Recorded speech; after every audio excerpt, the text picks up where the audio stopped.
How? Welcome back to my YouTube channel. Well, today I'll be talking about brains, like human brain. The reason I want to talk about this is because I actually realized some things with my own brain that I actually want to talk about.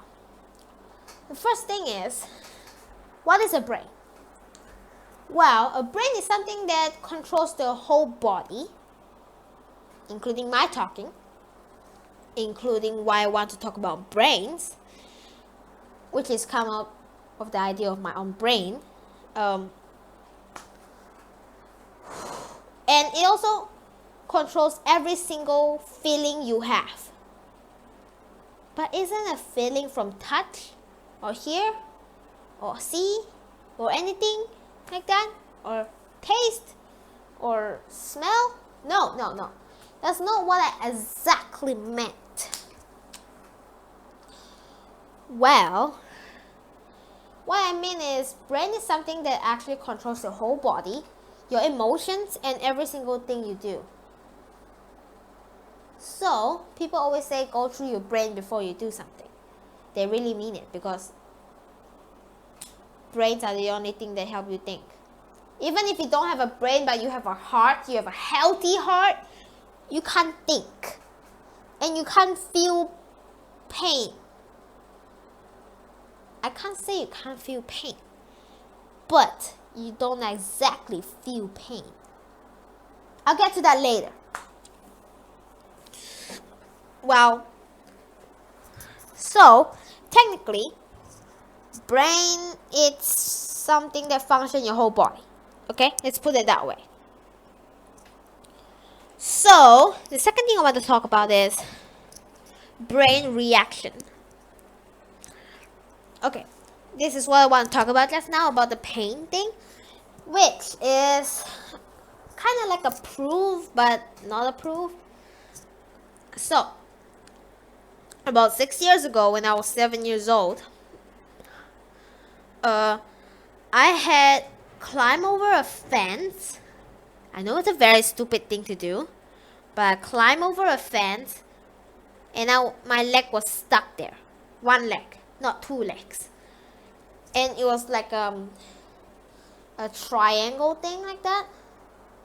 And my leg, there's two of them, and my leg is like stuck between. And my whole body is going downwards. And they say that I'm like the chicken that is hanging on the, well, whatever you call that thing, but I'm like a chicken hanging there. I'm a chicken. It looks like a chicken. So basically I got two scars on my leg, and I can't see the big one. There's a big one that needs nine needles, and there's a small one that needs like 3 needles, like sewing them up.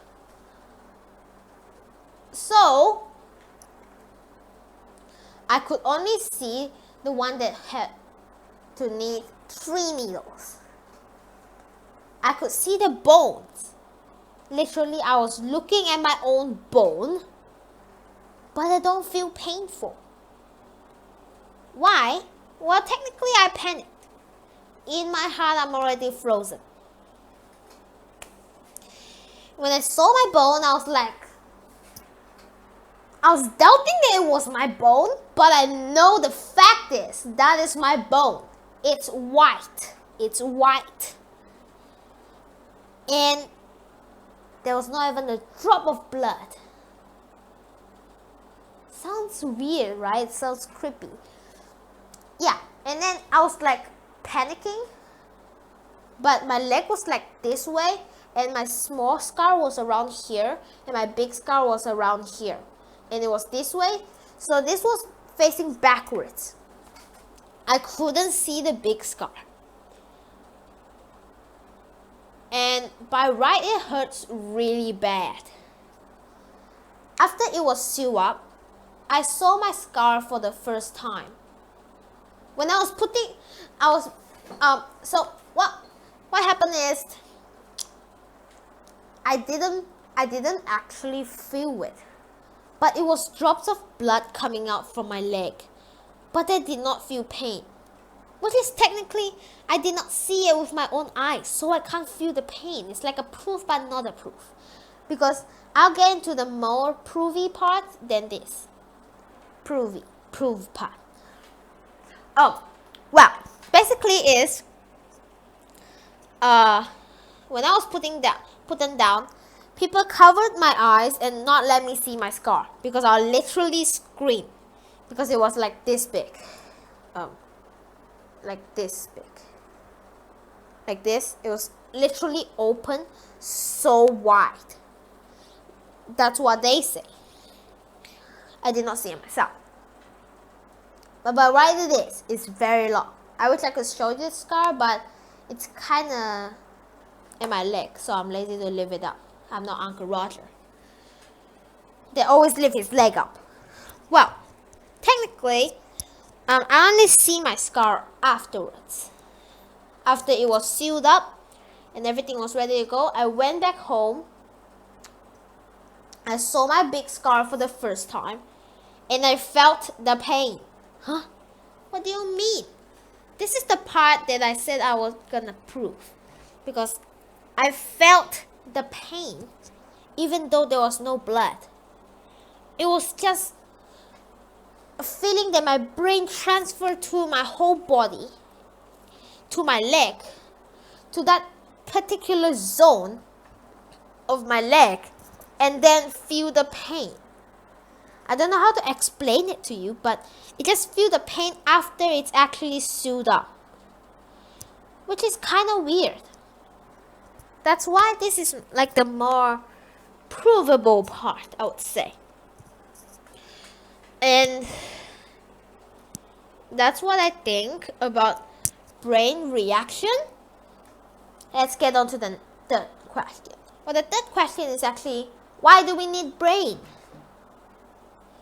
Well, as I said before, if you have a healthy heart but you don't really have a brain, you can't really think. That's how the way God designed us. You may say, how do you know? How do you know? You never tried it before yet. I tried it. By thinking of it. I tried it by thinking of it, like, what if I have no brain? It's not a fact, okay? It's not a fact. I'm not sure about it, but this is technically the fact, but not the fact. You'll be just totally blank out. Your brain will be nothing, and you will be nothing as well.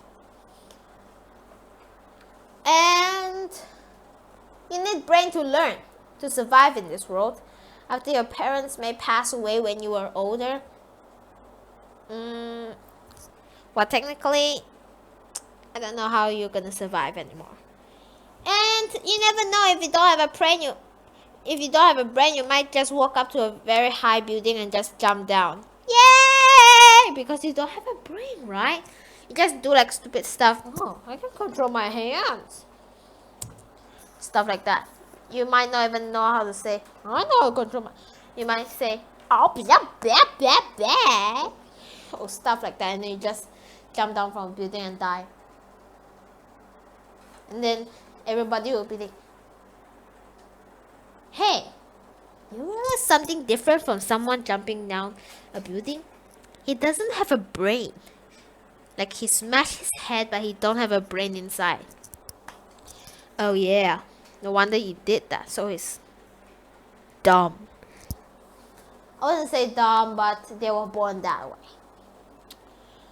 So yeah, you technically need brain to think and have common sense and other stuff like that.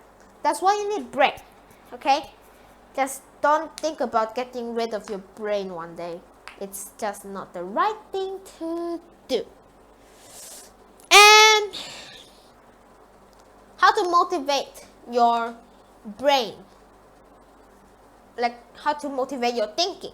Thinking means brain thinking, of course. How to motivate your brain thinking? Well, I learned this technique when I was pretty young, maybe like 4 years to 3 years ago, but I wasn't actually very experienced with the technique. That technique actually needs some time to get used to it and then actually do it. sometimes when you don't want to get out of bed, you have thoughts that I must get up. I must get up. That's the first step. Second step is your brain will start have like reactions of, nah, just stay sleeping. Sleep. And they keep telling you to sleep. Your body can't handle it. You're too tired. But those are all excuses. Just wake up, go wash your face, and you're awake. But you can't even overcome the first step of getting out of bed. How do you even go wash your face? This is how I do it. This is literally what is going through my mind when this happens. I had two thoughts. One thought is, just go back to sleep. Just sleep. Close your eyes. Sleep your second round. Well, technically that's how it is. You just go back to sleep normally. But if I'm not saying all the time, okay? If you actually are too tired, your body can't handle the stress, go back to sleep, please. Don't die. You really die early. But if you're just like lazy, you're very lazy, you have to wake up. What you say is, ignore the sound. The second thought, ignore the sound.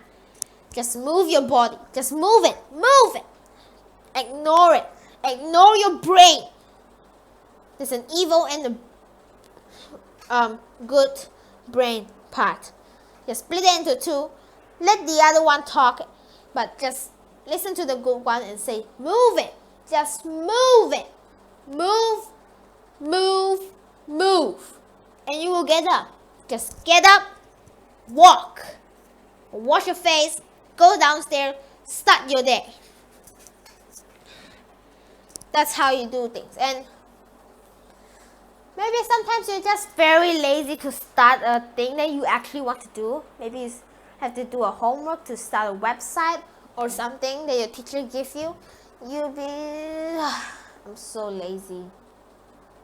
Well, when this thing comes, do the same thing. Just move it. But you have to have a third thought too. What if I actually make it really well? I put a lot of effort into it. And actually, my teacher actually said that, wow, yours is very nice, well done. If you like that, go ahead, start.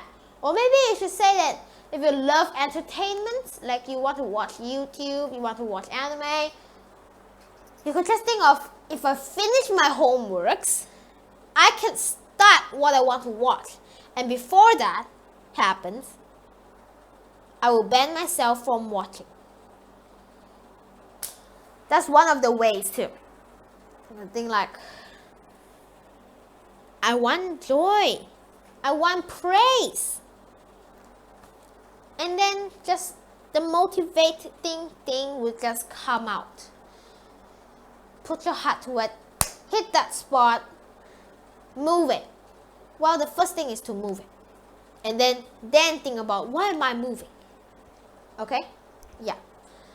Well, I have a fifth thing, which is brain damage. There's actually a lot of ways you can get brain damage. One of them is, of course, by shaking your brain. Don't shake it too hard. Well, I gotta tell you something. I'm a living proof. No. Don't get it wrong. I don't really have a brain damage. But when I was young, I spin a lot and make myself very dizzy. And now my brain can easily get dizzy if I spin around a little bit. Easily. And I would hurt a lot. My brain would hurt a lot. Literally a lot. Well, that's one of them. Well, the second one is, I heard that from young, if someone hit your head really hard, many times, pam, pam, pam, pam, pam, you will get brain damage. And you won't be able to think that straight anymore. And sometimes if you have like brain damage, that you smash it, maybe you have a car crash, and you were one of them inside, and your brain will shake very hard. It might shake into paste. You might have your brain there, but it's paste, and you might add cricket, and it might turn into a chicken. Maybe not a chicken, but a cat.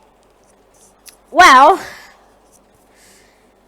brain damage is something that someone suffers, and it's pretty hard. But you can't really blame the ones that was born, that was just in their mother's stomach, and their mother was a little bit damaged one time. You can't really blame them for that one. So yeah, well, just keep your head away from dizzy things a lot, and also keep your head away from shaking and getting hit and stuff like that, and eat some good vegetables that will keep your brain strong. It actually helps. As long as you do all those things and keep yourself away from dizziness a lot, and not always have fever. If you always have headaches or fevers, make sure you drink a lot of water. If not, if you go to a certain stage that is too hot, your head can actually burn your brain, and your brain will get brain damage.